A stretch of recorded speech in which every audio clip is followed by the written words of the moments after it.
This lecture is about the definition of derivatives. The definition is also called first principles. The definition of the derivative of a given function f of x sometimes is written as y. The definition is given by this formula. The derivative, y prime, or you write as dy by dx, or you use the prime notation, f prime of x. This is the definition. Let's call this definition formula A. This is the usual definition written this way. But I like to write it in a slightly different way.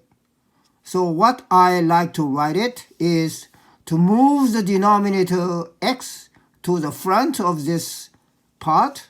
So I write 1 over h, multiply this big bracket. And I also put f of x in another bracket. So why I put f of x in another bracket? Why do I do that? Let's look at this example. The function is given x squared minus x, and we want to find the derivative. Let's use the usual formula, formula A. Let's use this. See what happens. The right-hand side, look at A. This right-hand side has a fraction. And then let's concentrate on the numerator only. This is the numerator. So for this function, I have x plus h squared, which is this, minus x. So minus x is replaced by x plus h. Then the numerator says you must subtract f of x. So I subtract, this is f of x. Now you see, there is a mistake.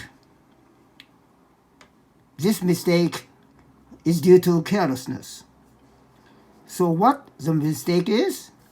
Because the minus f of x is not this. This is not minus f of x. How should we write minus f of x? It should be this way. Minus f of x is the whole thing. Minus f of x is to subtract the whole of f of x.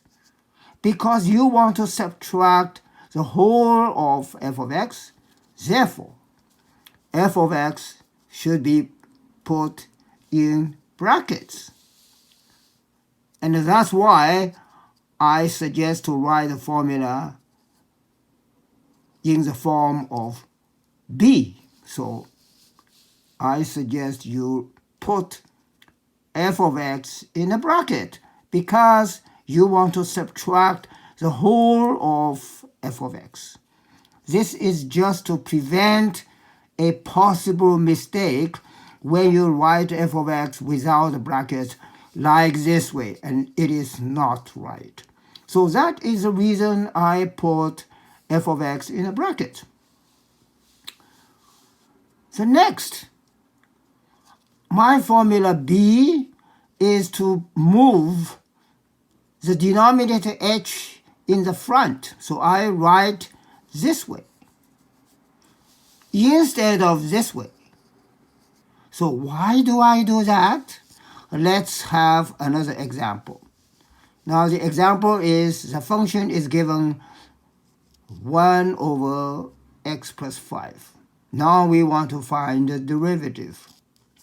Okay, let's use formula A to see what happens.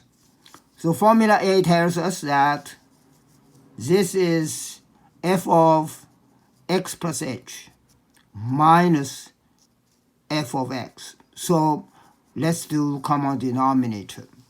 So this is the common denominator. You multiply this denominator by x plus 5, and you also multiply the top by x plus 5.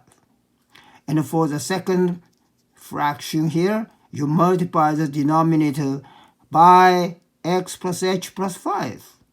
But if you do that, you must multiply the top also by the same bracket. So this is the result. And then you go on, common denominator, and the numerator, this numerator minus this numerator. You see, I put this numerator in a bracket, because without the bracket, you tend to make a careless mistake. So with the bracket.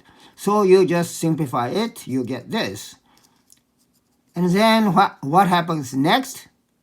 I have a student, he doesn't know how to proceed, because there is a fraction here, and also you have a fraction. You have two fraction lines, and my student was lost. Let's carry on.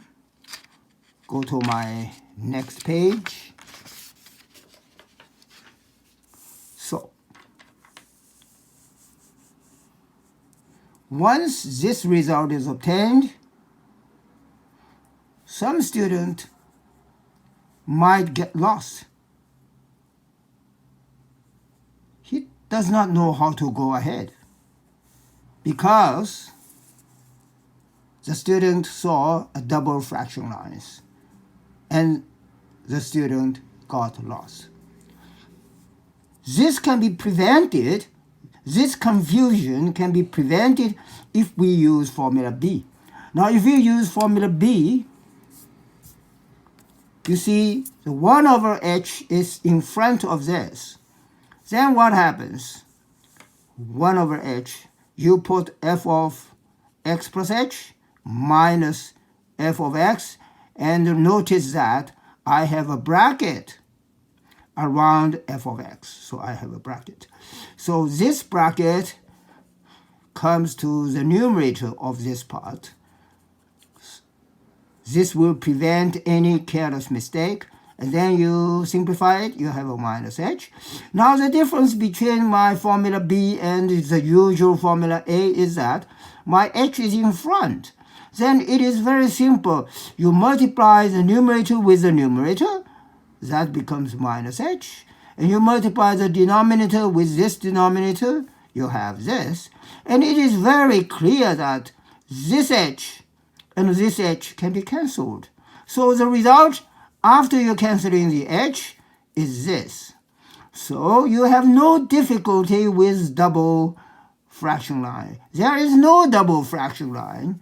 So it's very simple, just a simple fraction. So you can proceed, and after cancelling h, you let h goes to 0. That's a limit operation, and this is your final result. You see, there is no trouble. So I propose a formula B.